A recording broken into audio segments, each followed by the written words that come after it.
Hello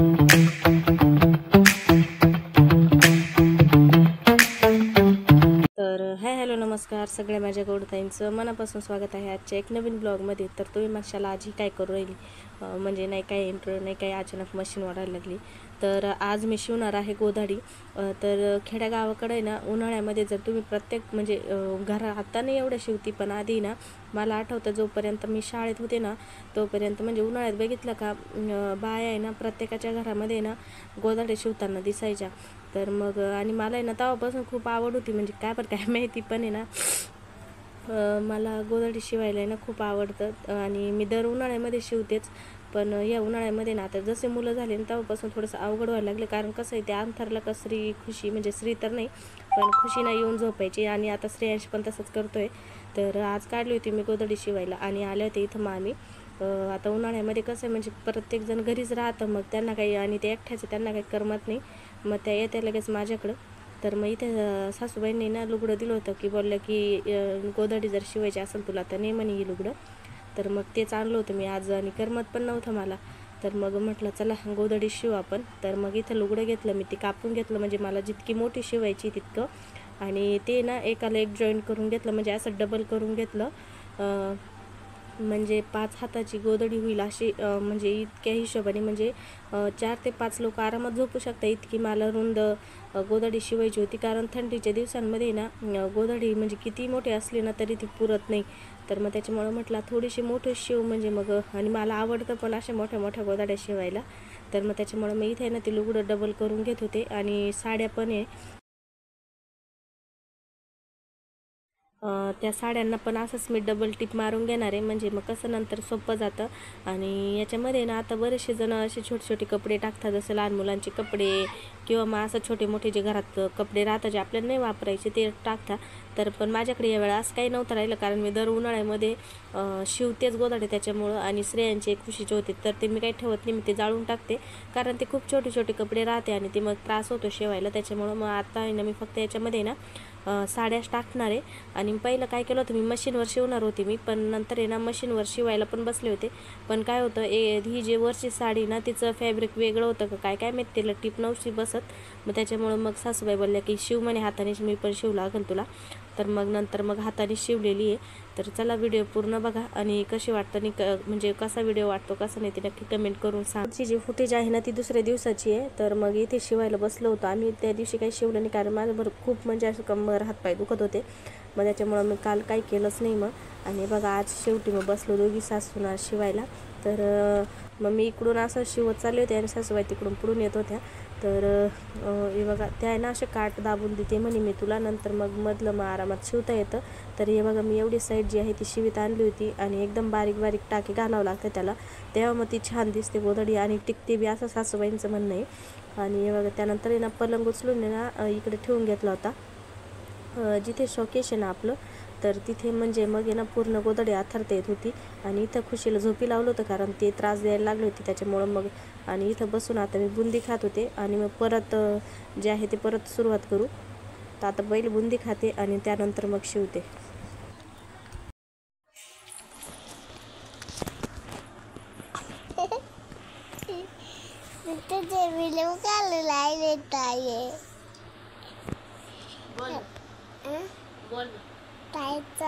बोल ना काय करते काय नाही असं सांग ना, काय करून काय करू ताई? गोधडी शिवून राहिले। कोणाची? कोणाची? तुमची। आता पाहुणे बिवणे आले का? आले आले कुठे? आले। हा कुठे पाहुणे?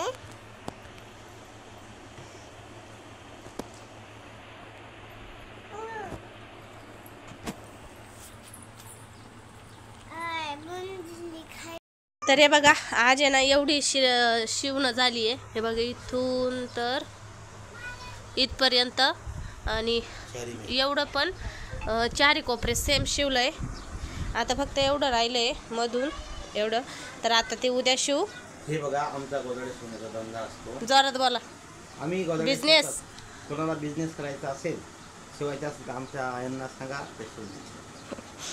तर आता आहे ना म्हणजे तर बघा वर कशी वाटली गोधडी तुम्हाला.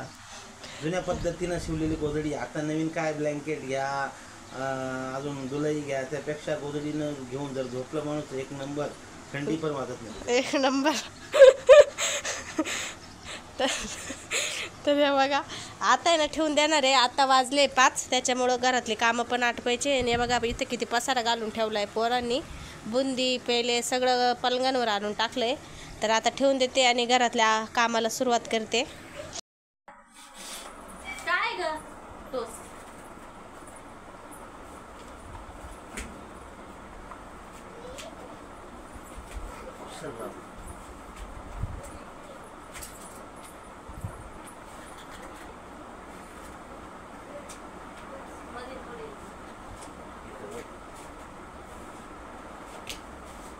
तर हे बघा खुशीनं टोस आणले. आईचं लोन तुला भूक लागली होती, खूप भूक लागली, त्यामुळे मी स्वयंपाक करून तुला करा. अशा पद्धतीने घडी घालून ठेवली आहे. म्हणजे ना उद्या शिवायच्या वेळात मधलं जे अस्तर आहे ना, मधलं जे अस्तर आहे ते गोळा व्हायचं नाही आणि सरळ गोधडी राहील.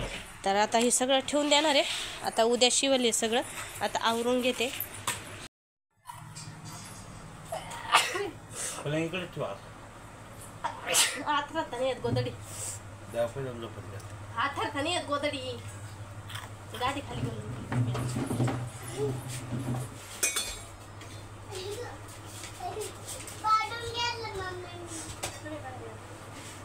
बरोबर.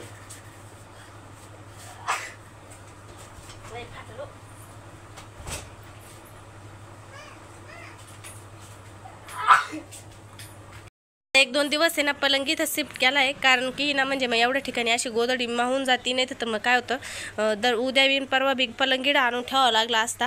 त्याच्यामुळे म्हटलं मग 2-4 दिवस तिथंच ठेवू आपण. आणि मशीन पण तिकडे लावून दिलं आहे.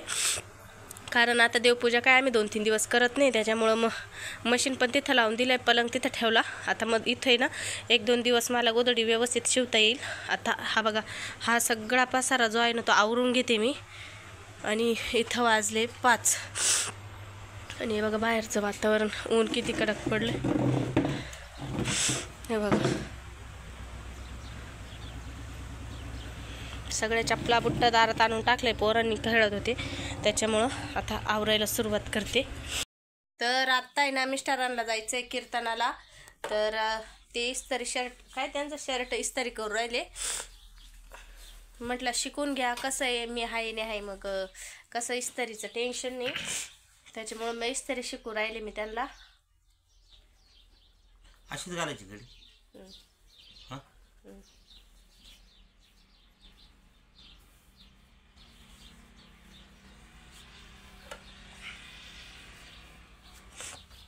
आणि आज ना माझ्या नाकाला लई येऊ राहिलं पाणी. कारण मला आहे धुळीची ॲलर्जी. आणि ना आमच्या घरापुढून सारखे ते गहू काढायचं मशीन येऊ जाऊ राहिलं.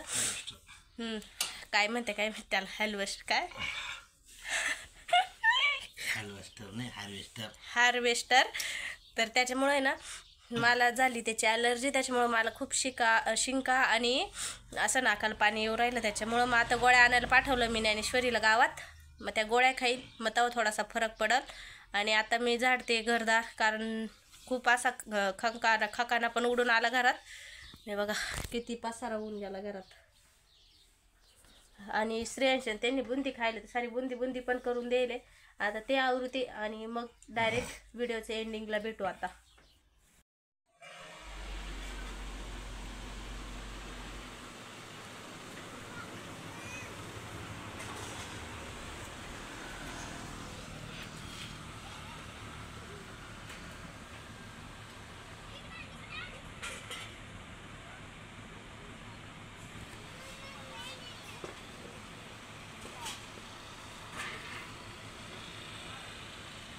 तर फायनली आता सगळं आटपलं आहे माझं. आणि मी पण हातपाय धुवून घेतले. तर आजचा ब्लॉग इथंच एंड करू. भेटूया उद्याच्या एक नवीन ब्लॉगमध्ये. तोपर्यंत सगळ्यांना श्री स्वामी समर्थ.